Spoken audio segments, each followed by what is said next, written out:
Now let's look at how we regulate blood flow to different parts of the body. So maintaining appropriate mean arterial pressure is absolutely vital, but then how do we actually distribute that blood preferentially to one part of the body versus the other? So that's what we're going to look at next. So the distribution of our blood flow is going to be regulated by a couple of different mechanisms. We have extrinsic control as well as we have local factors. Now, both of these are going to be able to affect the distribution of blood by altering the resistance of blood flow through arterioles that are leading to specific tissue beds. So our extrinsic controls, when we talk about these, we're talking about factors that are extrinsic to the local tissues. So this will include hormones as well as neural input, which would be our autonomic nervous system.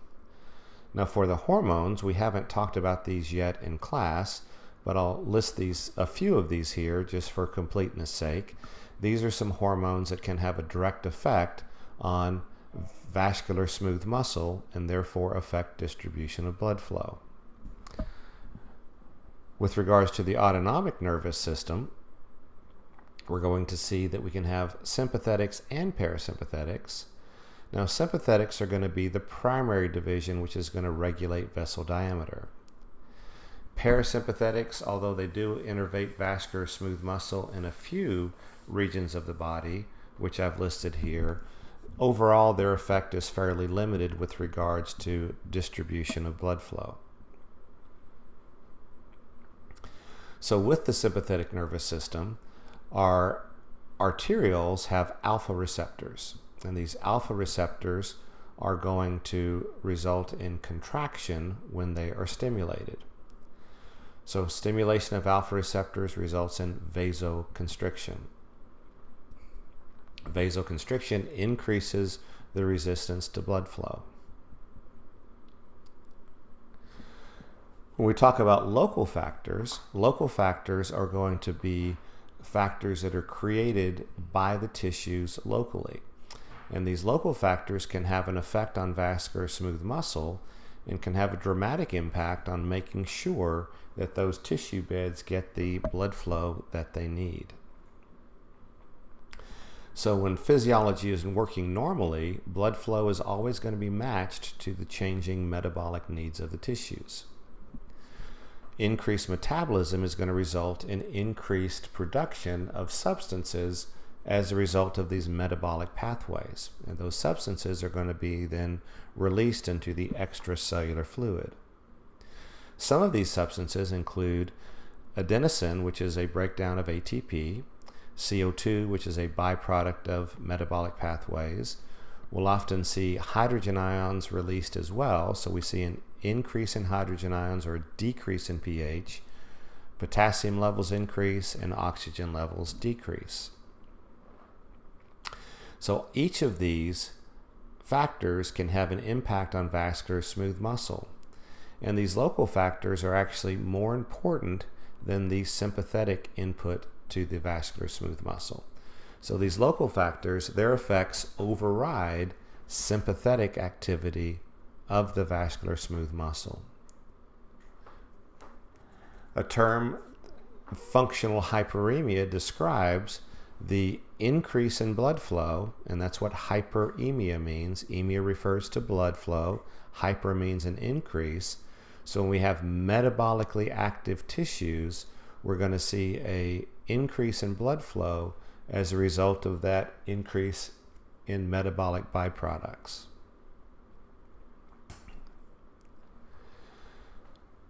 Now, endothelium is a term which describes cells that line blood vessels.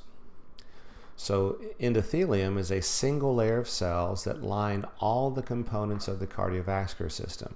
So this includes the heart as well as all the way through all the blood vessels, including the capillaries.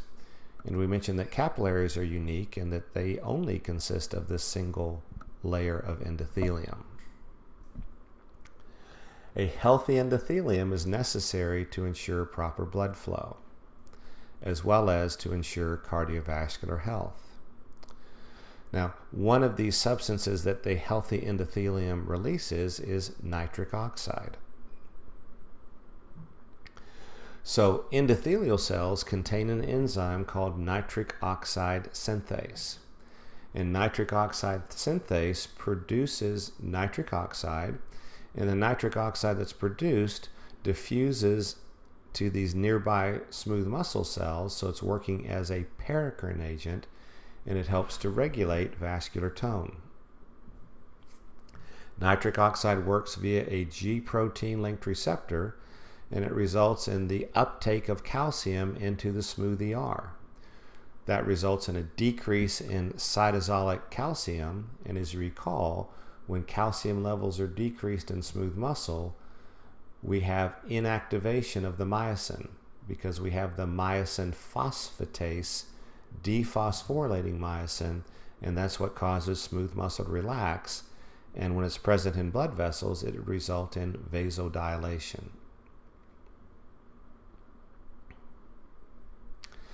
So these various factors, which we said are created by metabolically active tissue, and that they result in vasodilation, actually to the point that they override sympathetic vasoconstriction.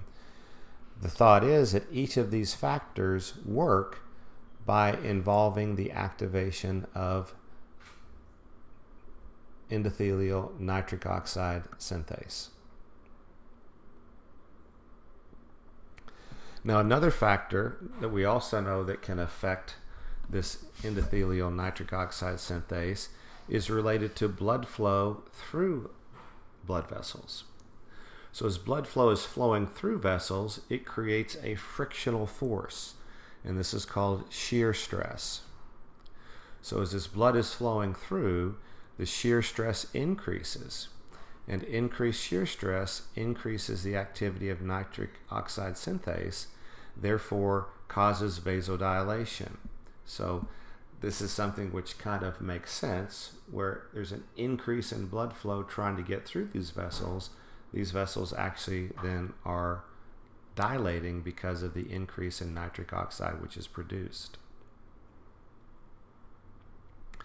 So nitric oxide is a very important substance for healthy endothelium, but there's lots of factors that might reduce nitric oxide. So I include this section, although we don't typically talk about disease states in this class. This is such an important topic. These are various factors that can affect nitric oxide synthase and cause it to decrease. And if you decrease nitric oxide synthase, you have an unhealthy endothelium, and that can create troubles. So things such as smoking, obesity, this is lipid abnormalities, so abnormalities in cholesterol, diabetes or pre-diabetic states, aging, as well as chronic inflammation. All of these can lead to a decrease in nitric oxide, which in turn can lead to cardiovascular disease, and cardiovascular disease is the leading cause of death worldwide.